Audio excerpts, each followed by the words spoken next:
এক শ্রেণীর তথাকথিত নাস্তিক আর মোরতাদেরা বলছে হুজুররা জান্নাতের টিকিট বিক্রি করতেছে।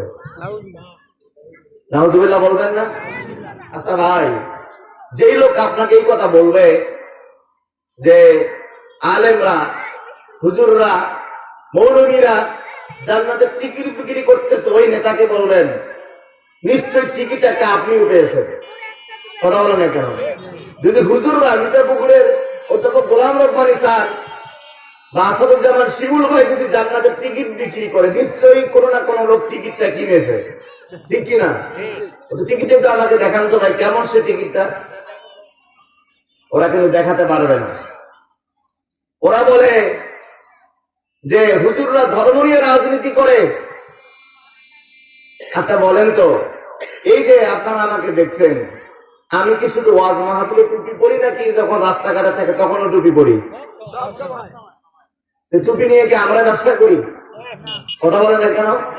যারা দিন কায়েমের সৈনিক, যারা আল্লাহর জমিনে দিন কায়েম করতে চায়, ওরা যেরকম মসজিদে টুপি পরে, রাস্তার টুপি পরে, ঈদের দিনেও পরে, ঈদের বাইরেও পরে।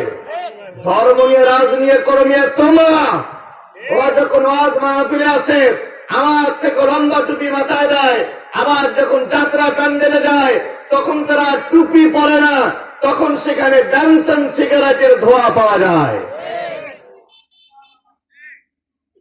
তারা যাত্রা প্যান্ডেলে গিয়ে বলে আগামী বছর আরো ভালো শিল্পী নিয়ে এসে টাকা আরো বেশি করে দিব। এরকম নেতা মনে হয় মিঠাপুকুরে নাই? আছে? ধর্ম ব্যবসায়ী তারা, যারা যাত্রার মঞ্চে যায়, নাটকের মঞ্চে যায়, সিনেমার মঞ্চেও যায়, আবার ওয়াজ মাহফিলের মঞ্চে গিয়ে লম্বা টুপি পরে, তারাই ধর্ম ব্যবসায়ী। কোন আলেম ধর্ম ব্যবসা করে না। আলেমরা ঈদের দিনেও টুপি পরে, ঈদের বাইরেও টুপি পরে, তাফসীর মাহফিলের টুপি পরে, তারা সর্বক্ষেত্রে টুপি পরে। কথা বলেন ঠিক কিনা?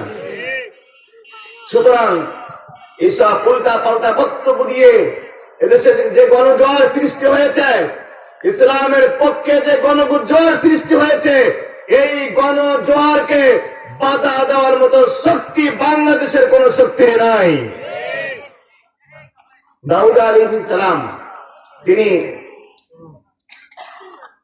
কামার ছিলেন। কি ছিলেন?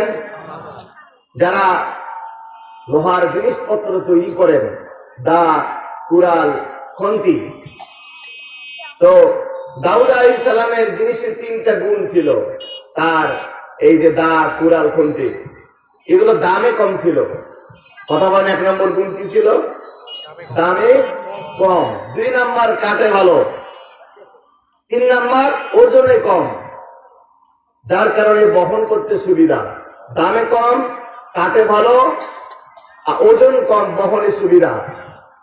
তার সমসাময়িক যারা কামার ছিলেন, ওরা ফ্রি দেয়, বাজারে বাজারে ক্যাম্পেইন করে কোম্পানির প্রচারের জন্য। দেখেন না হকারেরা ভাই, মাত্র 10 টাকা, মাত্র 10 টাকা, মাত্র 10 টাকা, দাম 100 টাকা নিচ্ছি কোম্পানির প্রচারের জন্য, মাত্র 10 টাকা। বলে কি বলে না? তো ওরা বাজারের মোড়ে মোড়ে, বাড়ি বাড়ি গিয়া ফ্রি দেয়, ক্যাম্পেইন করে, বিরিয়ানি খাওয়ায়। ওদের দা, কুড়াল বিক্রি হয় না। আর দাউদ আলাইহিস সালাম কাউকে ফ্রি দেন না, ক্যাম্পেইন করা লাগে না, বিরিয়ানির প্যাকেট খাওয়াতে হয় না। দাউদ আলাইহিস সালাম যা তৈরি করেন বিক্রি করে কুল পান না।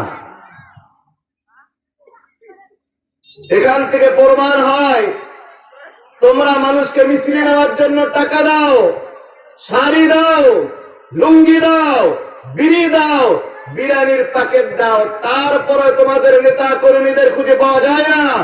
আমরা মানুষকে বিরিয়ানি খাওয়াই না, লুঙ্গি দেই না, শাড়ি দেই না, এরপরও বাংলাদেশের অসংখ্য যুবক দিন কায়েমের জন্য, শরিয়া আইনের জন্য জীবন দেওয়ার জন্য প্রস্তুত আছে।